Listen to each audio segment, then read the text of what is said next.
Hello, friends. This is Dave Hurwitz, executive editor at ClassicsToday.com, here with the most important recording projects ever. Note the jazz hands. Well, we're not doing jazz right now, but I did a video recently, and I'm sure many of you saw it because many of you commented on it, on the practical approach to collecting historical recordings. And this is one of those. And one of the points I made in that particular talk was that the most memorable or significant historical recordings are not necessarily going to be, the splashy orchestral productions or first recording of Parsifal or things like that, because you can't hear anything. I mean, it may have been important because it was the first something. But the fact that something is the first something is not necessarily the major qualifying factor to be, at least in my list of most important recording projects ever. What matters also is, of course, artistic quality and discographic significance, and also, sort of the value we have for it today as well. I mean, because obviously, there isn't an objective thing, but the subjective frame is how we're looking at things from our perspective now. And so one of the recordings that I regard as one of the most important recording projects ever is this one. Marcelle Meyer's complete keyboard music of Rameau, recorded in 1953, and prior to that, a batch of them in 1946 that she remade later on. Really a remarkable series of recordings on two wonderful discs. It was a project, a real project, because in those days, you didn't do French Baroque music particularly. I mean, when Glenn Gould did the Goldberg variations, that was like an epic effort, wasn't it? I mean, it caused a sensation to play Bach on the piano the way he did it, and it was promoted like crazy by Columbia and all that stuff. That might at some point pop up in this series, or at least his Bach might. I don't think so, because I tend to be repertoire-based, not artist-based. And so, the Bach angle is less interesting to me because lots of people played Bach before Glenn Gould got his hands on it. But Rameau was another thing. Rameau was another thing entirely. Now, Marcelle Meyer was a remarkable artist to be chosen to do this. This is the thing that's so cool about it. Here's the big EMI box, the Marcelle Meyer box, which is still floating around, I think, or at least some of it is, on 17 CDs. She was known as a contemporary pianist. She was the muse, as they say, of Les Six, of Poulenc, and all of those guys. In the 1920s and 30s, the heyday of the Paris avant-garde, she was one of the major participants. But by the 40s, by the time that the Second World War broke out, she almost retired. She didn't play very much in public. She certainly wasn't known outside France in any major way. She was an amazing virtuoso. She did the first recording, it's on here, of the Strauss Burlesque, one of the most difficult pieces ever written for the piano. I mean, she was a tremendous artist. She really was. As the notes here make clear, let me just put this away before I forget. It goes under, well, this is all random, so it doesn't matter.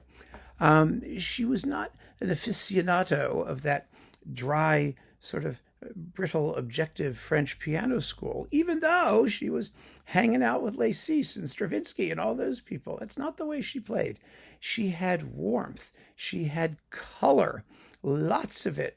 And for her to do Rameau was like an odd choice. But she just identified with that music. It was one of those events where you had a perfect marriage of artist and repertoire. And make no mistake, everybody now regards Rameau's keyboard works as, the acme, the height of the French clavecin school. There was nothing greater. And Rameau, of course, was such a great composer. He was a genius, and he was a colorist. And to be a colorist and write for the harpsichord, I mean, that partly explains why there's so little music that he wrote for the harpsichord. I mean, that's difficult. It's not that he didn't write good harpsichord music. It's fabulous. It sounds fabulous on the harpsichord. It's absolutely marvelous. But it's just as marvelous on the piano because the color and character of the music is built into the notes, and it all depends on how you realize it. And Marcelle Meyer just got it. She really did. Now, if you look at what we get in here, It's just a little 2-disc set on Erato, and it's available. So every sane person should have it. It was recorded in 1953, so it sounds pretty good. Certainly does.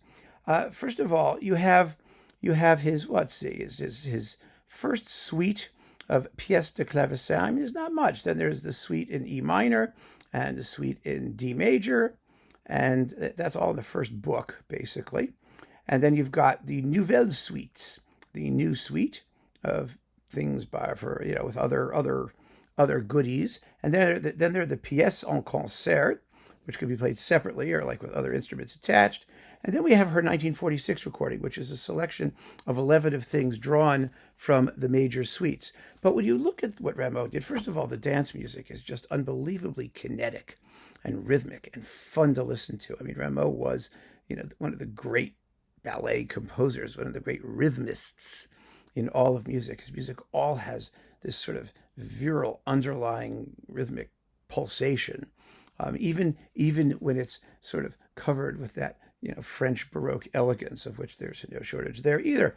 But you get these wonderful pieces, les soupirs, sighs, and then you have la joyeuse, the happy lady, the joyousness, and these are character pieces. Many of them. Some of them are just dance pieces. You have your allemande, your courant, your gigue, that kind of stuff. But then you get the sort of character things that are about stuff. And so all of the music is about stuff, but it really encourages the artist to dig under the notes and realize the emotional character of the music that Rameau is portraying. And that is what Marcelle Meyer does like nobody else.